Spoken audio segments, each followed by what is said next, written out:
Nastarovia YouTube. I'm here with my second video about part 2 of Oblomov. This is this character, this quintessential sort of archetype of indolence, Oblomov. He has his estate that he doesn't live on and doesn't work on, but lives off of, although they're in trouble and he's not going to be getting as much income from it. And what he is going to get, he's going to lose to his bad friends. But anyway, there's a scene here where he's writing Oblomchtina, something like this, like this state of Oblovness, however you want to say it, in the dust, because his likewise lazy valet doesn't clean very well. And this is contrasted to the, I want to say, Babylonian king in the book of Daniel in the Bible, who's desecrates the temple, and the words appear on the wall in letters of fire.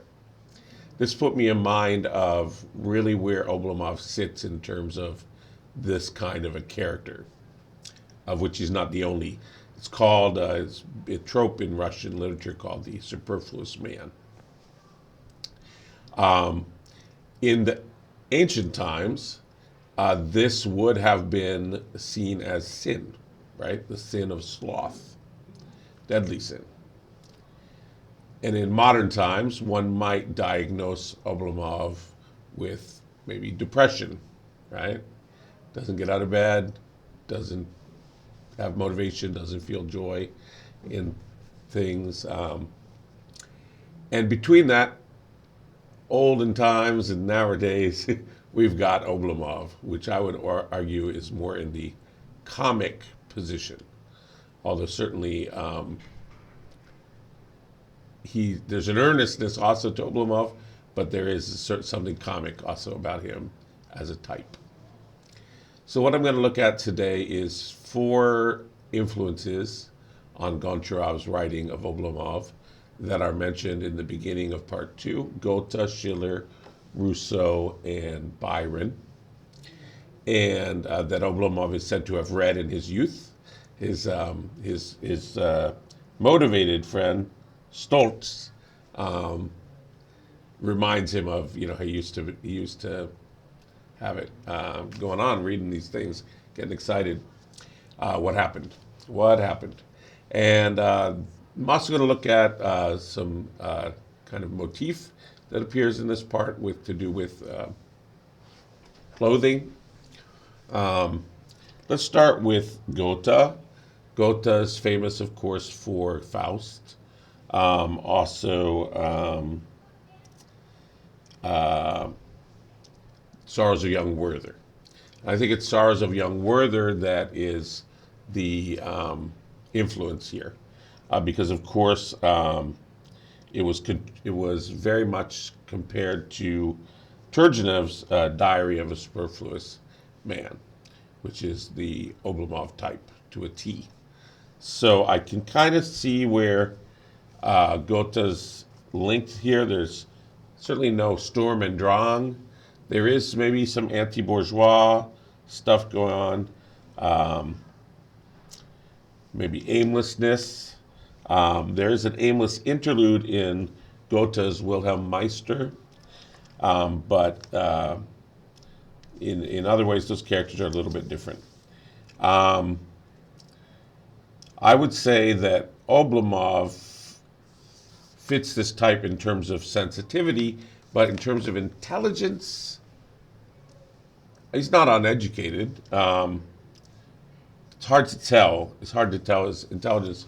We associate it with brightness, and he's rather dulled. And I would argue not passionate. That part, that side of this Wertherian type, I don't think we have. Although if we have it at all, it's in this part with the love affair with Olga. And then alienated, I would say that also very much fits.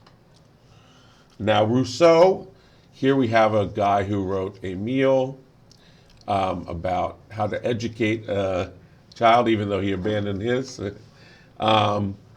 which was very anti the way Oblomov was brought up in indolence. Rousseau wanted the babies dipped in boiling water, then freezing water, then boiling water, freezing water. He also wrote the Nouvelle Héloïse, his Confessions, of course. Maybe is something a little bit intimate about the intimacy of our going right in the bedroom with Oblomov. That's a little confessional. Maybe the Noble Savage. I don't think that really fits the social contract. I think where this fits most is probably the philosoph technique of showing a philosophical idea, with through a character, like Candide, right? So the Nouvelle Héloïse, for example. In fact, Nouvelle Héloïse was compared to another work of Goncharov's called The Same Old Story or Ordinary Story. Now, Byron, you got the Byron-esque hero, right? How does the Byron-esque hero compare to the superfluous man? Again, we've got the social critique, the alienation.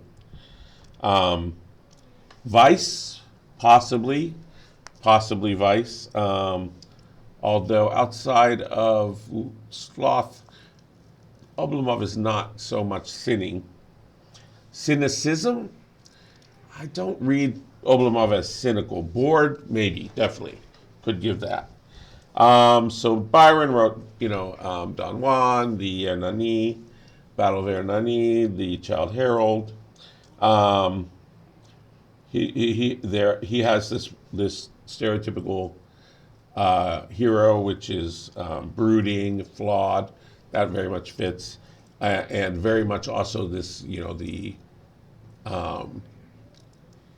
stereotype of the projecting onto women this sort of idealized woman type. We'll see in a minute if that applies with Oblomov with Olga.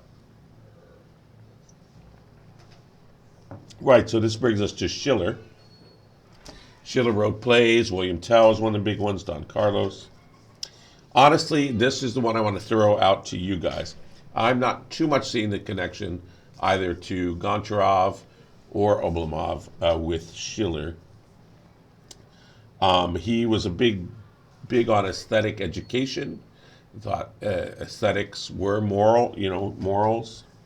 Maybe naive. He talked a lot about the naive, but more in a directed way or a natural way, like in nature. But if we take that side of naivete, if we put that aside, I can definitely make a reading of Oblomov as naive, right? He's being exploited by one of his friends. He's, doesn't really seem to have much of a clue what's going on back on his lands, his estates. Anyway, so those are the four influences that were mentioned early in part 2. So in this part, we've got Stoltz is trying to be his wingman, but he's a bit undone by this sort of cracked barrel organ of Oblomov. Makes these comments. He calls Olga's. He compares Olga's singing to a cracked barrel organ. We have things like the missing slipper, the dressing gown over the shoulders, the dressing gown over the soul, the dressing gown over the intellect.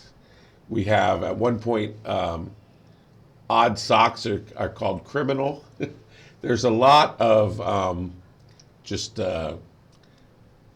symbolism with the clothes, and ending towards the end of this passage with he's upset that he's projecting her onto her love, perhaps something he himself is feeling, which is that she doesn't really love me. It's a practice love. I don't know if he's projecting that, if that's how he feels, but it doesn't seem to be the case for her. And so Jung teaches us that sometimes when we're labeling something on someone else that's not there, it might be because it's within us. So perhaps his own feeling towards her is practice love. But anyway, he says, she loves him like a dog or a garment. So yeah. So he sees himself in her gaze like an unworthy thief. Um, she lived in him, in the female gaze, surprising him in a yawn, projecting, as I said, onto her this practice love. Um, then there's some interesting stuff on the end there towards the willfulness versus, God's will be done. I keep waiting for there to be more of a religious element somewhere in this discussion of Oblomov, of indolence. Because I think it's a big part of what's going on with the landed gentry at this time. That sort of drift off the land. Clearly he moves to the city, away maybe from the church. Anyway, and she's as fearful and weary. He's as fearful and weary of her as books or work or life. Okay, my notes I see are becoming less and less clear here. All right, so the idea is to keep Oblomov from ennui, throw him into a love affair, right? Is that going to work out? I'll let you guess, and I'll tell you in my video on part 3. I will say that there's some real love talk, sort of overflow feeling, contrasted with like some cliche wooing, and that she is very much sees the whole drawing parlor, as a part of the seduction. So there we have it.